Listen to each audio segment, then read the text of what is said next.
Hello everyone, आज की इस वीडियो में हम समझेंगे एक थ्योरम है, थ्योरम नंबर 5, जो कि है equal chords of a circle are equidistant from the centre. इसके पिछले वीडियो में हमने सर्कल के जितने भी थ्योरम थे, इसके पहले उसने हमने सभी थ्योरम को प्रूफ कर दिया और आज हम इस थ्योरम को प्रूफ करेंगे। देखिए, सबसे पहले हम लिखेंगे इसमें गिवन क्या दिया हुआ।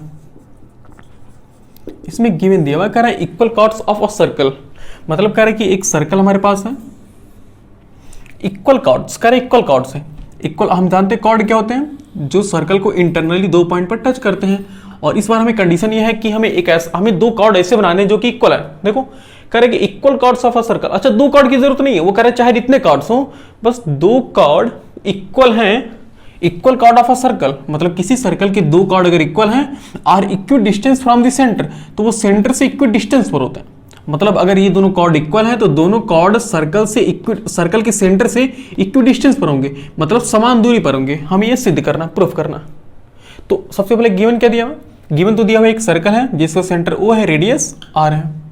और अगर हम इस कॉर्ड का नाम रख लें ए बी और सी डी, तो हमें क्या गिवन दिया है, हमें गिवन दिया है ए बी बराबर सी डी, ए बी बराबर सी डी, ये हमें दिया है। ओके, हमें प्रूफ क्या करना है, तो जो चीज प्रूफ करना हो तो उसे हम लिखते हैं टू प्रूव। हमें क्या प्रूव करना है, हमें प्रूव करना है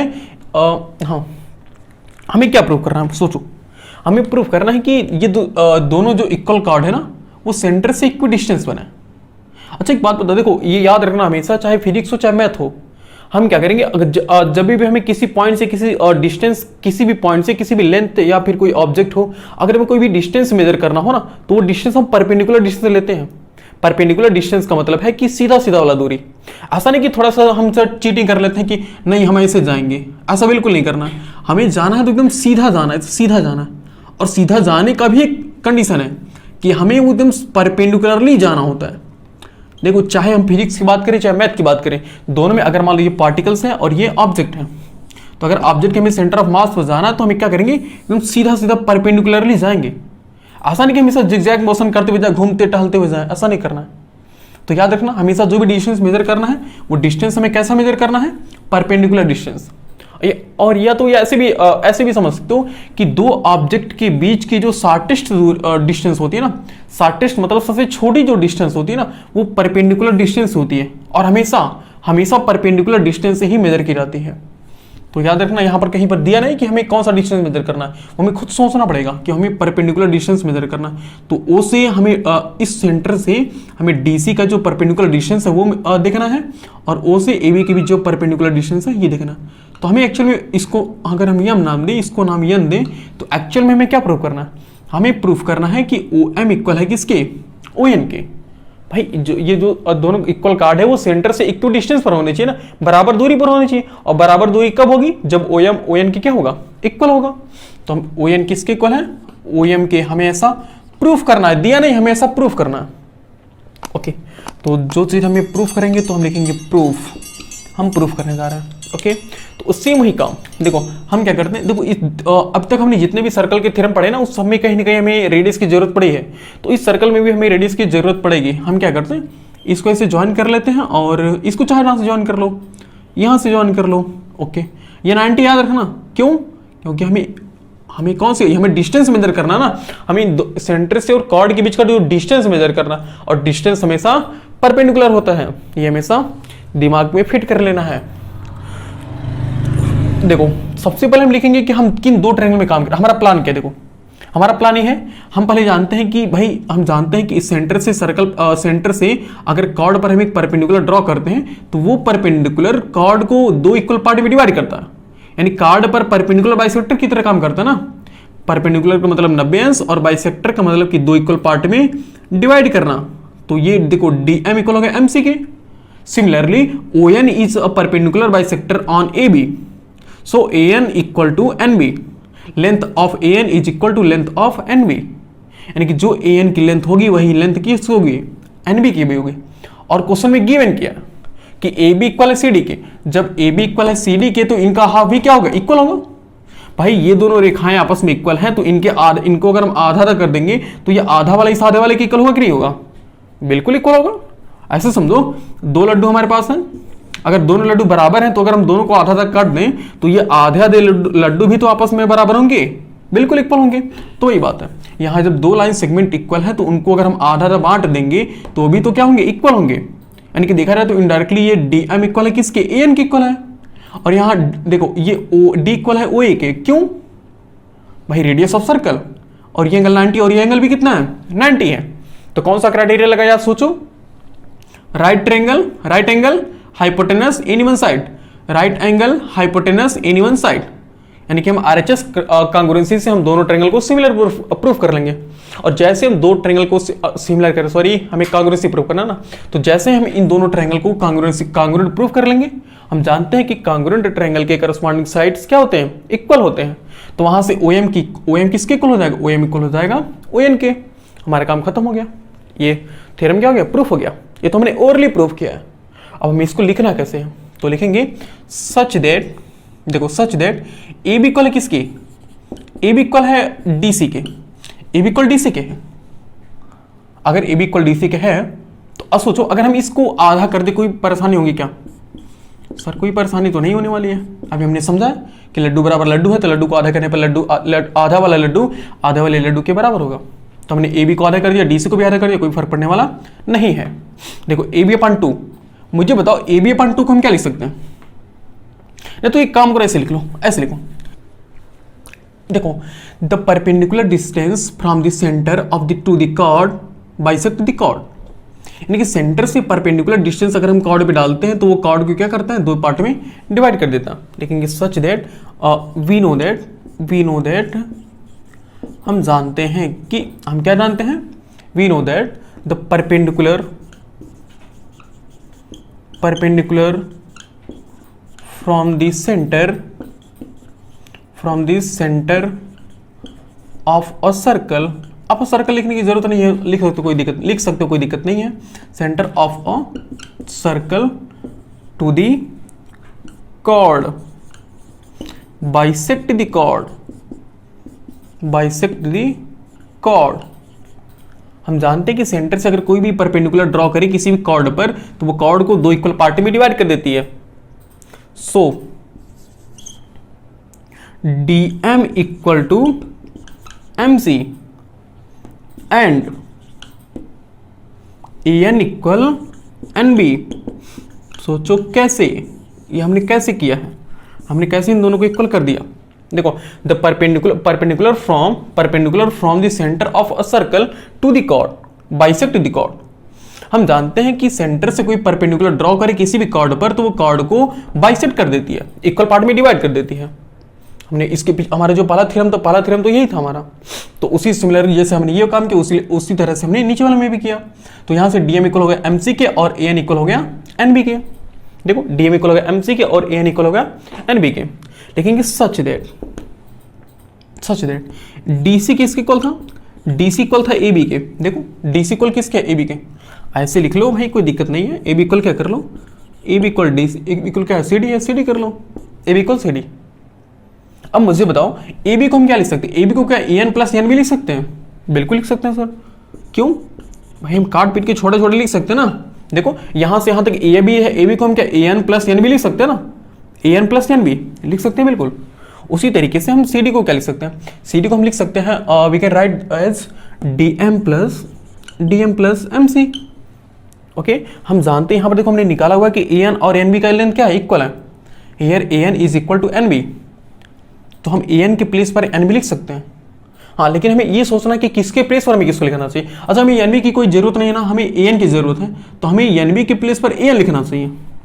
हमें NB के प्लेस पर AN लिखना चाहिए, तो AN के प्लेस पर AN ही रहने दो और NB के प्लेस पर हम अगेन AN लिख लेते हैं इक्वल टू। और यहाँ DM और MC में हमें किसकी जरूरत है, हमें DM की जरूरत है, ना कि हमें MC की जरूरत है। तो हम MC के प्लेस पर DM को पुट करेंगे, तो DM प्लस MC के प्लेस पर हम DM पुट कर सकते हैं। ऐसा क्यों, क्योंकि हमने निकाला हुआ है कि जहां पर DM है वहां पर हम MC लिख सकते हैं, जहां पर MC है वहां पर हम DM लिख सकते हैं। ओके, अब देखो AN प्लस AN क्या हो गया, 2 times of AN equal to 2 times of DM, 2 times of DM। तो 2 से 2 क्या हो गया, कैंसिल, यानी AN इक्वल हो गया किसके, AN इक्वल हो गया DM के। अब बताओ जैसे ही AM DM के इक्वल हुआ, AN DN के इक्वल हुआ, तो हम लिख लेते हैं अब इन ट्रायंगल OMD और ONA।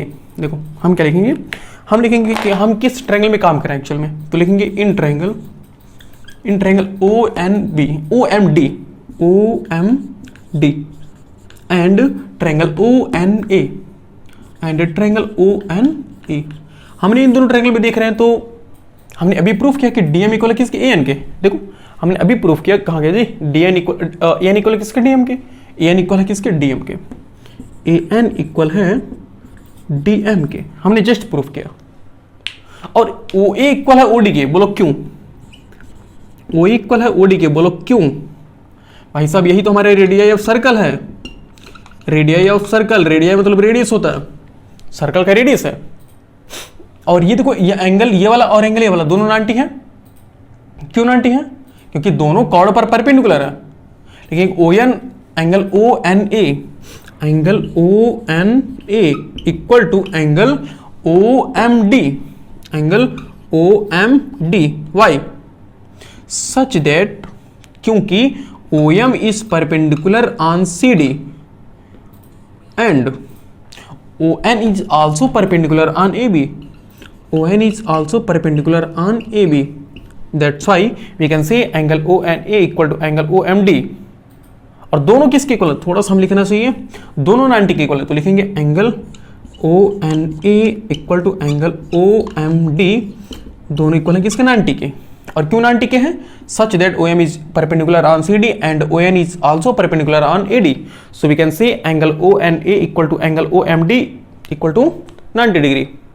सो देखो ये कौन सी, ये क्या है, अगर देखा रहा तो A N equal D M, A N equal D M, ये क्या है, ये हमारी एक साइड है। और ओ इक्वल ओडी, ये भी एक साइड है। और ये हमारा एंगल है, ये हमारा एंगल है। तो हालांकि तो साइड एंगल नहीं लिखने वाला, लेकिन देखो यहाँ पर ये एंगल 90 डिग्री है और 90 डिग्री की ठीक सामने वाली साइड को हम क्या बोलते हैं, हाइपोटेनस। और ये नीचे वाली बेस है, इसको हम क्या साइड बोल सकते हैं, तो right angle hypotenuse any one side. तो लिखेंगे बाई RHS कांग्रुएंस। ओके, तो इसको वीडियो को पॉज करके नोट कर लो, फिर हम आगे लिखते हैं। ओके, तो यहां पर हम लिखेंगे बाई RHS कांग्रुएंसी, लिखेंगे बाई RHS कांग्रुएंसी। RHS कांग्रुएंसी से हम कह सकते हैं कि दोनों ट्रायंगल कांग्रुएंट है, यानी कि triangle OMD is congruent to triangle, देखो OMD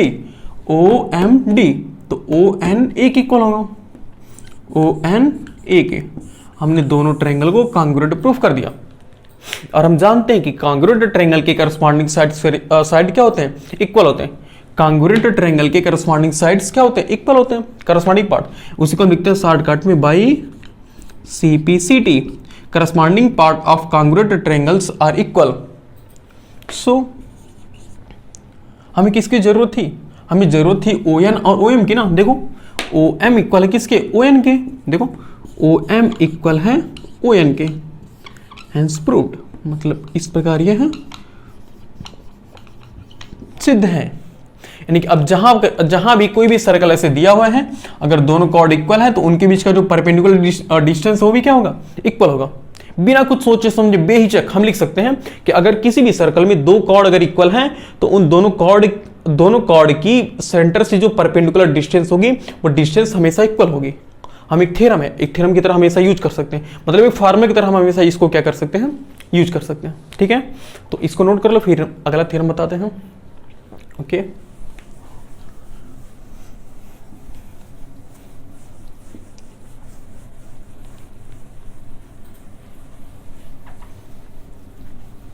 समस्या हमारा अगला थ्योरम जो कि है आइए समस्या हमारा अगला थ्योरम है थ्योरम नंबर 6, जो कि कह रहा है कि the chord of a circle which are equal distance from the centre are equal. कह रहा है एक सर्कल हमारे पास है,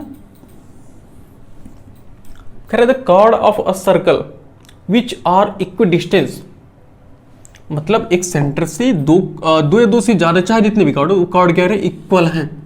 वो कॉर्ड क्या है, इक्वल डिस्टेंस पर है। The chord of a circle which are equal distance from the centre are equal, करके वे कॉर्ड जो सर्कल के सेंटर से इक्वल डिस्टेंस पर है वो आपस में क्या है, इक्वल है। मतलब अगर ध्यान से सोचो ना, तो ये जो केस है, ये जो थ्योरम है ना, ये थ्योरम जस्ट इसके पिछले वाले थ्योरम का, यानी थ्योरम नंबर 5 का एकदम रिवर्स है। उसमें कह रहा था कि दो कॉर्ड इक्वल हैं तो हमें प्रूव करो कि वो सेंटर से इक्वल डिस्टेंस पर होंगे, और इसमें कह रहा है कि इसमें ये कह रहा है कि दो कॉर्ड सेंटर से इक्वल डिस्टेंस पर हैं तो हमें प्रूव करो कि वो कॉर्ड इक्वल होंगे। हमें इसका जस्ट उल्टा प्रूफ करना, तो ये तो बिल्कुल आसान है। इसको हम ए बी रख लेते हैं, नेमिंग कर लेते हैं, इसको सी डी नेमिंग कर लेते हैं। हमें गिवन क्या दिया हुआ है, देखो ऐसे हेडिंग डाल के लिखोगे ना तो एग्जामिनर की ऐसी कोई हैसियत नहीं है कि जो आपका नंबर को काट सके। मतलब एग्जामिनर आखिर कहाँ चेक करेगा भाई, जो हमने एक सिस्टमेटिक आर्डर से लिखा हुआ है, हमने अच्छे से प्रूव करें, तो आखिर गलत कहाँ करेगा, कोई चांस ही नहीं है। तो गिवन भाई एग्जामिनर तुमसे जलता हो तो बात अलग की है। देखो गिवन क्या देगा, गिवन है एक सर्कल है जिसका सेंटर ओ है, रेडियस आर है, और क्या गिवन है, और इसमें देखो कॉर्ड इक्वल नहीं कहा, वो कह रहा है कि जो इस सेंटर से डिस्टेंस है ना इन दोनों के बीच का, तो डिस्टेंस हम जानते हैं परपेंडिकुलर होता है। देखो कह रहे ओहो सेंटर अच्छे से मान लो भाई, ये है ऐसा मान लो ये सेंटर है ओ, तो ये कह रहा है परपेंडिकुलर डिस्टेंस इस बार इक्वल है, यानी कि इस बार ओ एम लिख लो, ओ एन लिख लो। तो कह रहा है कि O M equal O N है, उल्टा दिया ना, ओ एम इक्वल है किसके, ओ एन के। तो हमें क्या प्रूव करना, हमें प्रूव करना है कि ए बी इक्वल है किसके, सी डी के। हमें प्रूव करना है A B equal to C D, हमें ये प्रूव करना है।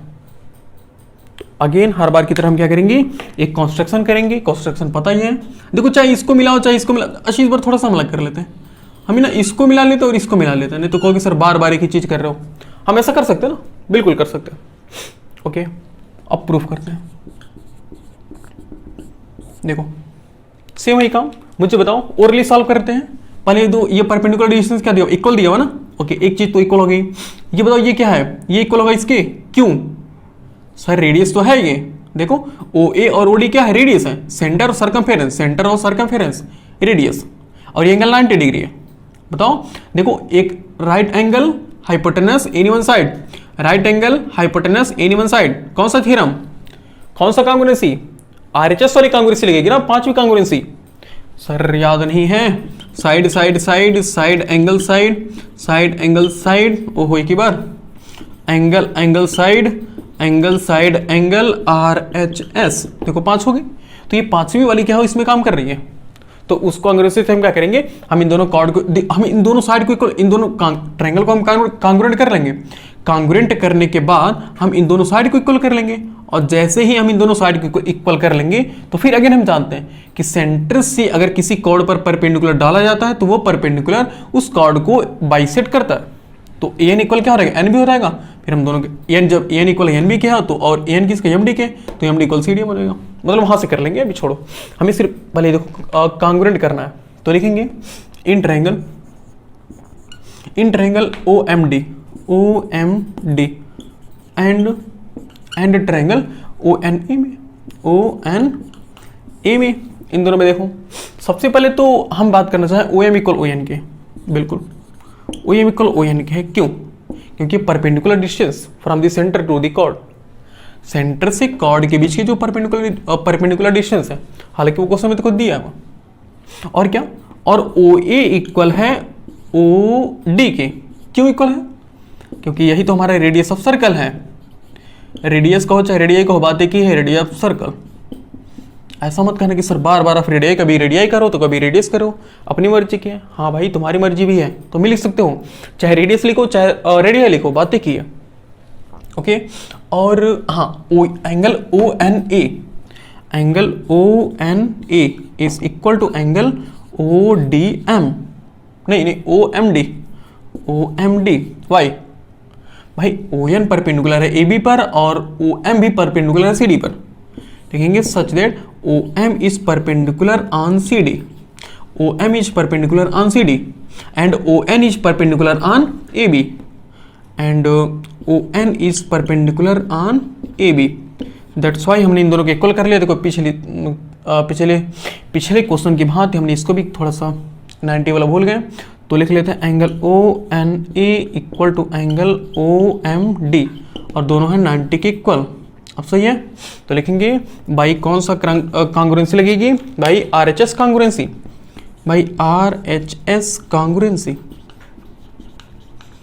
RHS कांग्रुएंसी से हम दोनों ट्रायंगल को कांग्रुएंट कर सकते हैं भाई। RHS कांग्रुएंसी हम we can say triangle OMA is congruent to triangle OMD